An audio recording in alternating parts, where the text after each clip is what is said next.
Olá, bem-vindos e bem-vindas ao Pode Crer na Bíblia. Olá a todos. Hoje a gente vai fazer uma análise assim bem profunda de Daniel, capítulo 3. Aquela história incrível da fornalha ardente, sabe? Exatamente. Uma história poderosa sobre coragem, fé e esse embate, entre o orgulho humano e a soberania de Deus. Isso mesmo. Nossa fonte principal, claro, é o próprio livro de Daniel, capítulo 3.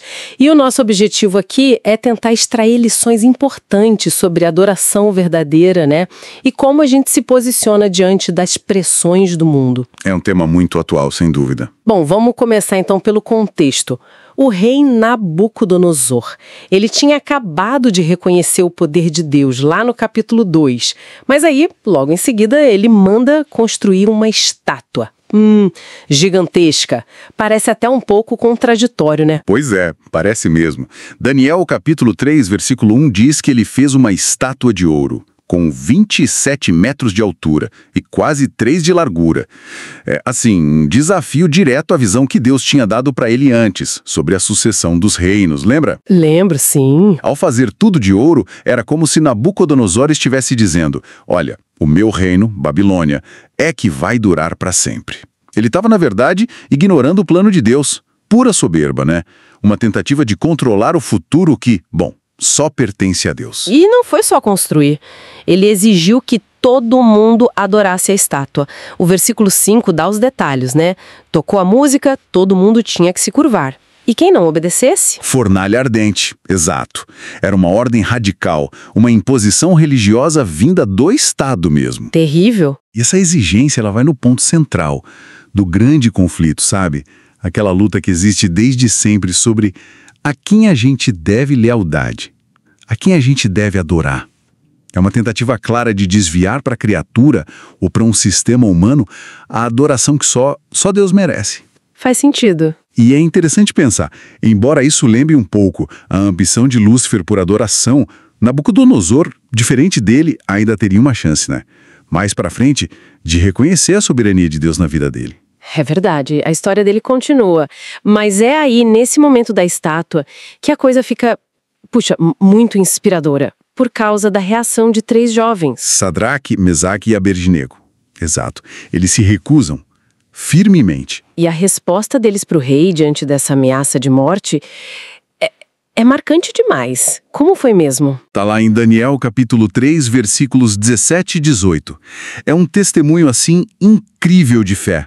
Eles falam para o rei: eis que o nosso Deus, a quem nós servimos, pode nos livrar da fornalha de fogo ardente. E ele nos livrará da tua mão, ó rei. Que firmeza! Mas tem mais, Tem. Eles continuam: e se não, fica sabendo, ó rei, que não serviremos a teus deuses, nem adoraremos a estátua de ouro que levantaste. Esse e se não, é muito forte. Eles dizem que Deus pode livrar, mas a fidelidade deles não dependia disso, é isso? Exatamente isso, é o ponto-chave. A fé deles era incondicional.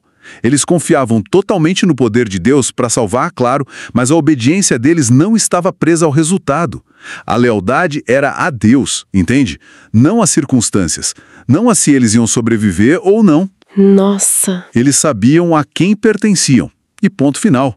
Não tinha meio termo. Não dava para fingir que estavam adorando, sabe? Uma integridade absurda. Não buscaram desculpas, não tentaram dar um jeitinho, entenderam que ali a questão era adoração exclusiva a Deus.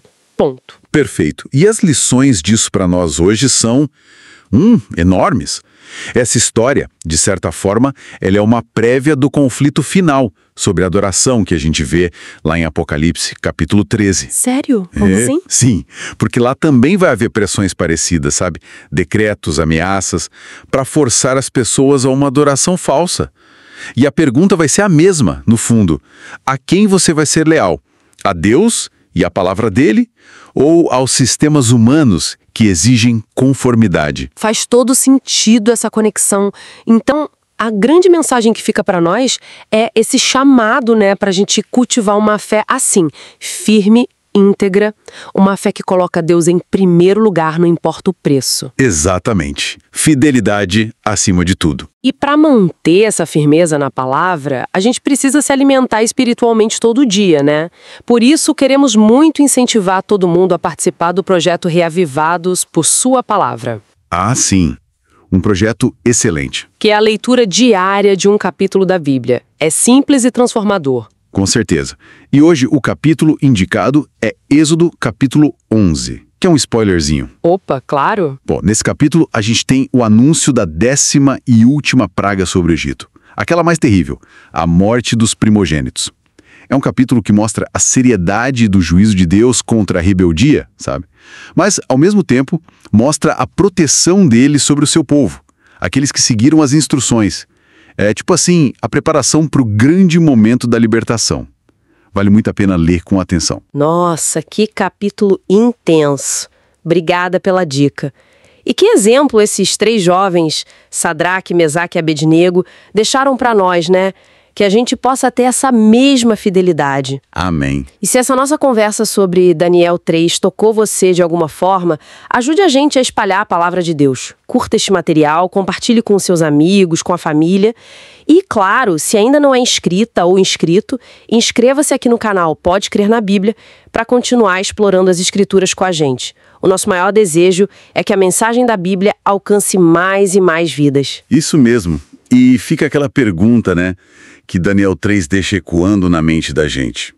Diante das nossas fornalhas hoje, das pressões para a gente abrir mão da nossa fé, a nossa lealdade vai continuar firme em Deus, mesmo que o livramento não venha do jeito ou na hora que a gente espera? Uma pergunta para a gente refletir muito.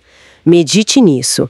Que a palavra de Deus seja a sua força, o seu guia. Que assim seja. Até a próxima, pessoal. Até a próxima.